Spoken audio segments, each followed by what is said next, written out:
What's going on, ladies and gentlemen? Back to another math video today. I know you're excited. I'm excited. He's excited. She's excited. We're all excited. We're going to learn how to partition a segment today. Okay, so the standard says find the point on a directed line segment between two given points that partitions the segment in a given ratio. And what that essentially means is if I give you 2 points, I want you to be able to tell me the point that is halfway between those two, or maybe a third of the way between those two, or 2/5 of the way between those two, something like that. Okay, so that's essentially what we're going to be doing. So what it really means, it says, what does partitioning a line segment mean? Partition is really something that splits something in two. Like a curtain is a partition. It splits a room in two whenever you put a curtain up down from one wall to another. So a partition is essentially something that just splits it in two. So when partitioning a segment, it means we're just cutting the segment into 2 pieces. Okay, so real quick, if we say point P divides AB in the ratio 3:1, so we're dividing the line AB, and we're saying P divides it in the ratio 3:1. What that means is P is going to be 3 from A and 1 away from B. So it's 3 times as far from A as it is from B. So this would be like 3 units right here and 1 right here. And you can kind of figure out what fraction this is by adding these two numbers together and making that the total on the bottom. So 3 plus 1 is 4. So 3/4 and 1/4. So we can say P is 3/4 of the way down the line. Or going from right to left, we could say P is 1/4 of the way down the line from B. So that kind of can make more sense to it as a fraction. All right. So do you expect point P to be closer to A or closer to B? Well, we expect it to be closer to B, okay, because this ratio, it says 3:1, means we're going to be 3 further down the line from A. So we can expect it to be closer to B. How does the slope of AP compare to the slope of AB? So how does this slope compare to this slope? Well, they're going to be the same because they're all on the same line. All right, so we would say right here that the slopes are going to be the same. Oop, careful there. So we'd say the same and Y, they're on the same line. Okay, if all points are on the same line, then they're going to give you the same slopes. All right. And like I said, we expect it to be closer to B because the ratio, not ration. Ration is what you do when you're trying to save food. Ratio is just makes it closer to B. Okay, so now let's see if we can do some examples of these. Okay, so for example, if we have a 32-foot long piece of rope and it has a knot tied to divide the rope into a ratio of 3:5. Okay, so the distance from here to here is going to be 3, and then from here to here is going to be 5. So we know this is 3, this is 5, so it's going to be a little bit further down this way, the line, closer to A. And they want us to know, we want to figure out, well, how far from A should we put the knot in the rope? Okay, so one way we can set up an equation to do this, we've done something like these before, is just put x's right here, okay, to figure out how much we need to multiply these by to get our total. So 3 times x and 5 times x should add up to be our total 32. So we'll say, all right, 3x plus 5x equals 32. That equals 8x. Divide by 8, so x must be 4. All right, well, if x is 4, then this distance must be 3 times 4, which is 12. And of course, this would be 20. 5 times 4 is 20. 12 and 20 have to be 32. So the knot should be tied, we could say, 12 feet from A.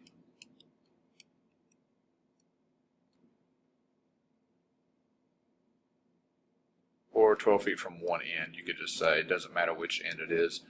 We call this A. We just want to know it's divided into a ratio of 3:5. So as long as it's 3 on one end and 5 on the other, we're good. All right. Okay, so now if we're just wanting to partition a segment, you got a few parts to this, okay? So this isn't going to make a lot of sense at first, but once I show you, it'll make more sense. So we're going to draw a picture of the line, turn the ratio into parts, which is kind of like what I did on the last right here where I did the 3 and 5, and then right here where I did the 3 and the 1. Alright, so we'll do that, and then we need to find the change in x's and the change in y's. So we remember this formula right here, y2 minus y1 over x2 minus x1, right? Okay, well this top part, this tells us the change in y's. Okay, triangle means change in math. And this bottom part tells us the change in the x's. Okay, so we just need to use this formula. The top part tells us change in y's, the bottom part tells us the change in x's. And once we find those, we're going to multiply the ratio that we're using that we from part 2 by the change in x's and the change in y's, and that'll give us the number to add on to the coordinate we started off with. Okay, so again, I know the part that makes sense right now, but I'll show an example and it'll make more sense. Okay, so this first example, we want to find the coordinate of P, right, that lies along the directed line segment between 3, 4 and 6, 10, and partitions the segment in a ratio of 3 to 2. So first of all, let's make our ratios. That's the first thing we need to do. So this is 3, this is 2, right, and then what's the fraction going to be? Well, what's the total amount? This is 3 and that's 2. The whole line is 5, so this is going to be 3/5 of the way, and this is going to be 2/5 of the way. Okay, so once we have those, now that solved step number 2. We already had the picture, so we went ahead and did step number 2. Now let's find the change in x's and the change in y's. So there's our picture, the change in x's. So change in y's, you're going to take, let's say we call this x1 and y1, and this is x2 and y2. So the change in y is going to be 10 minus 4. That equals 6. Okay, and then the change in x's is going to be 6 minus 3. That equals 3. Okay, so this is our change in x, and this is our change in y. So now once you know those, okay, you're going to take those and multiply them by the fraction, that gives you the ratio from the point you start off at to your point P. So we want to start at this point and go 3/5 of the way from that point. Then we're going to take these two numbers and multiply them by 3/5. So 6 times 3/5. That's going to give us 18/5, which divides into 3.6. And then we do the change in x, which is 3 times 3/5, which is going to be 9/5, which is going to be 1.8. Alright, so now once you know these two numbers, you're just going to take them and add them onto the point that we just used. Okay, so we want to go 3/5 of the way from this point, so we're going to add these to this point. So our x coordinate now, our point was 3, 4. So we're going to add we're going to add the 1.8, okay, because this is our change in x. Okay, our change in x was this one, so we got 1.8, so we're going to add that to x, because 3 is the x coordinate, so we'll add 1.8.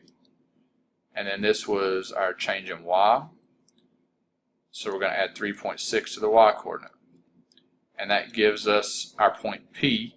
3 plus 1.8 is 4.8, and 4 plus 3.6 is 7.6.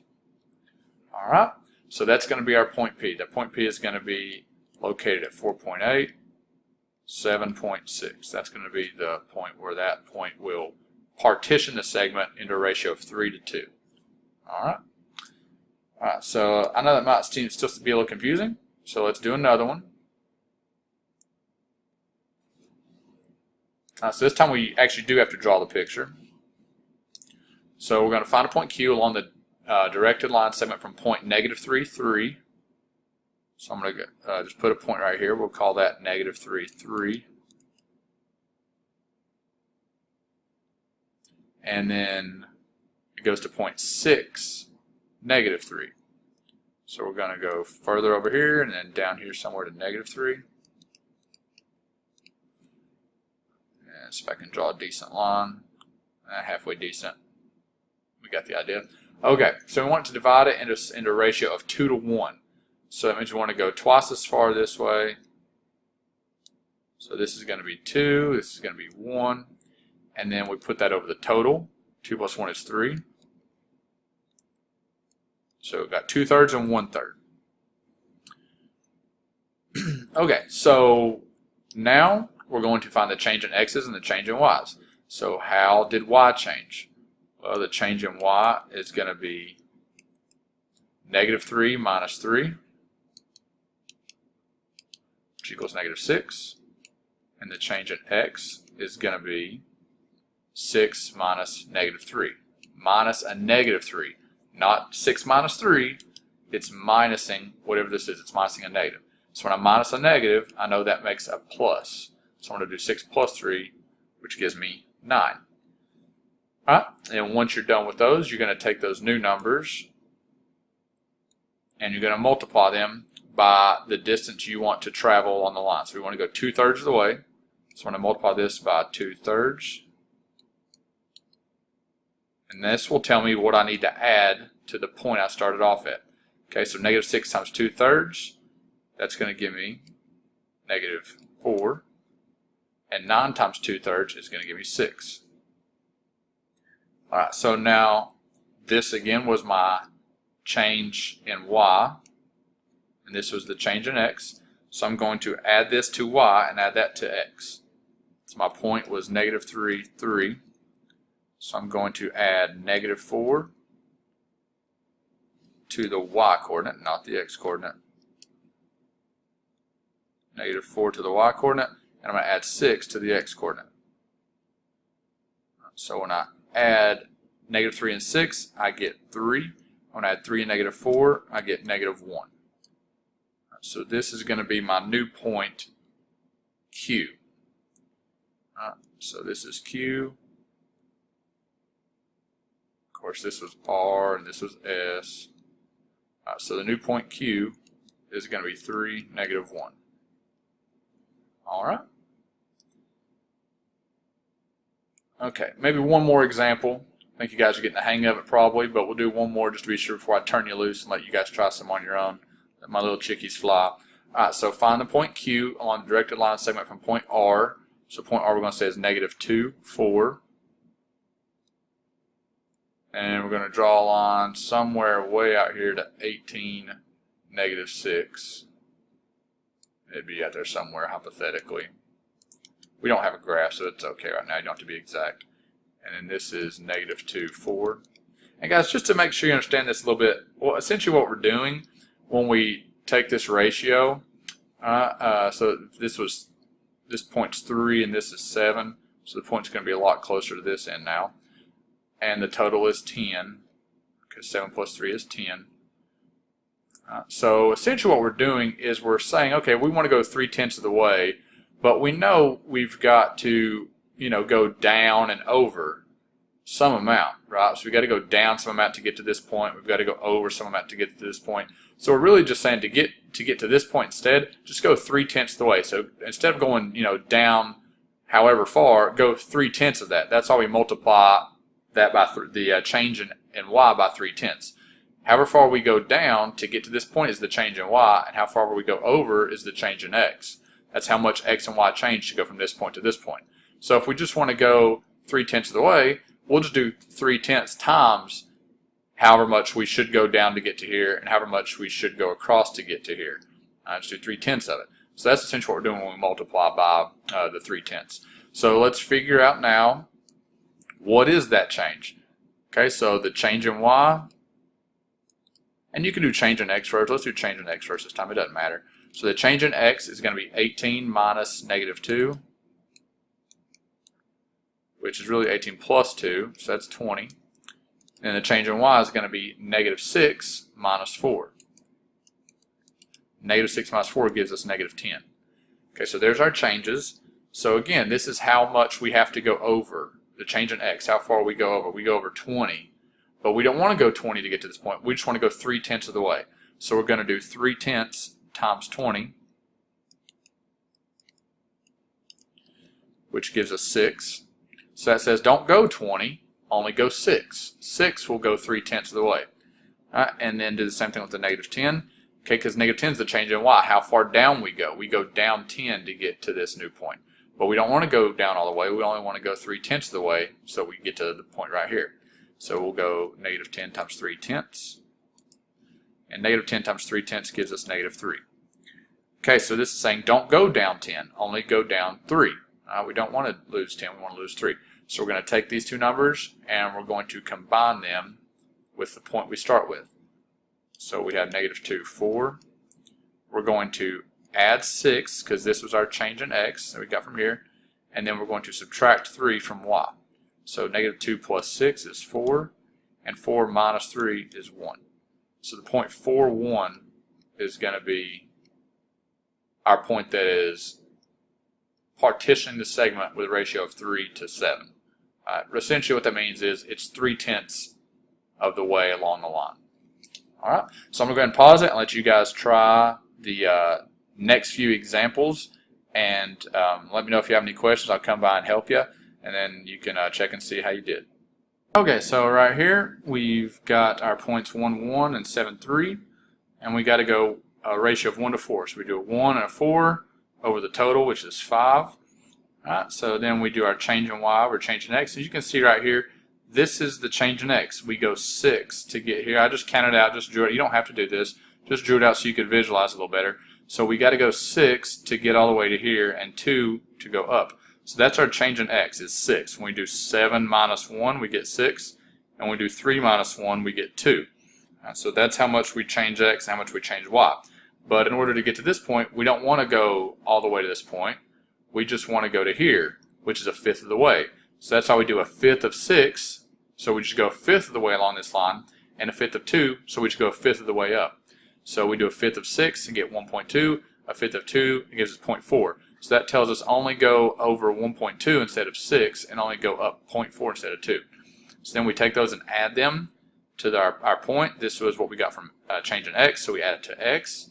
1 plus 1.2 is 2.2, and 1 plus 0.4 is 1.4. So that'll be the point right here that's 1/5 of the way along this line. On this other one, they gave us a graph right here, which is always nice to have provided for us. So we got our 2 points. They want us to be a ratio of 3:2. So we got 3 and 2 over the total, which is 5 when we add 3 and 2. Then we do our change in y, we're changing x. We can see that the change in x is 4 minus -3. 4 minus a negative, of course, is plus, so it gives us 7. And then the y's are 2 and -3, so 2 minus -3 is 5. So our change in y is 5. Now we multiply both of those numbers by 3/5 because we want to go 3/5 of the way from this point. And then that gives us 4.2 and 3. So we add those to the x and y and get 1.2 and 0. Now it's important to understand these guys. If this is your x1, right, remember how we do y2 minus y1 and x2 minus x1? If this is your x1 and your y1, whenever you find these, then that's got to be the point that you add to, okay? Whatever your x1 and y1 is has to be the one that you add these numbers to once you multiply by your ratio. Okay, if you don't, then it's not going to give you the right answer. Okay, so this point 1.20 is going to be somewhere in here, and that looks like it's about 3/5 of the way. Cool.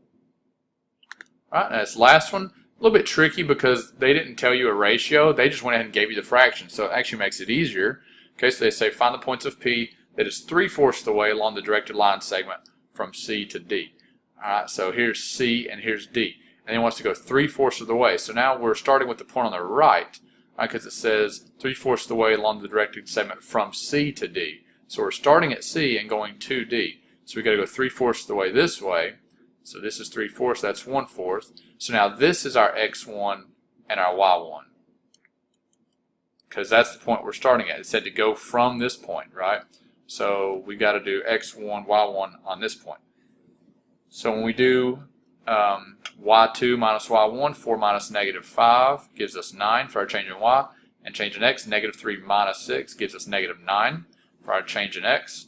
We take those both and multiply them by 3/4 because we want to go 3/4 of the way from this point, and we get negative 6.75 and 6.75.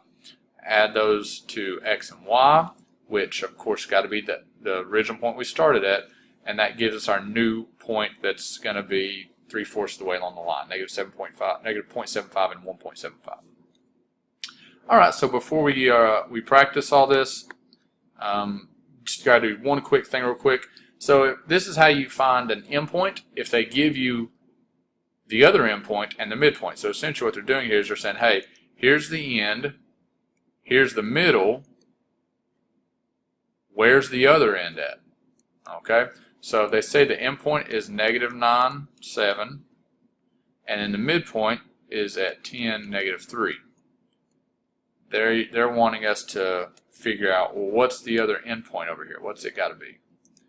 Okay, so this is really simple. All you've got to do is figure out how far you went on x, how far the x changed, and how far the y changed, and just change them again from the midpoint. So how far did we go to go from negative 9 to 10? Well, negative 9 to 10 is going to be 19. Okay, you could just subtract 10 minus negative 9, get 19. And how far do we go to go from 7 to negative 3? Well, to go from 7 to negative 3, that's 10. Okay, so essentially all you got to do is do those same things again. So if we added 19, right, we added 19 to negative 9 to get 10, just add 19 to 10. That gives us 29. And then what did we do to go from 7 to negative 3? We subtracted 10, right? 7 minus 10 gave us negative 3, so just subtract 10 more from negative 3. Negative 3 minus 10 more is negative 13. And that'll give us the new endpoint. Okay, so just whatever you add or subtract to change your x's and your y's, just do that again to the midpoint to get the new one. All right, I'm going to pause it real quick. You guys try this last one, and I'll go over it, and we'll be done. Our 2 points right here, negative 6, 4, and our midpoint 4, 8. Well, how far did we go on x? What did we do to x? We went from negative 6 to 4, so we added 10. So just add 10 more to 4. 10 plus 4 is 14. And then what did we do to the y? Well, we went from 4 to 8, so we added 4. Add 4 more to it. 4 plus 8 is 12. So there's our new endpoint. All right. So appreciate your all's time again today. Let's go ahead and get some practice in.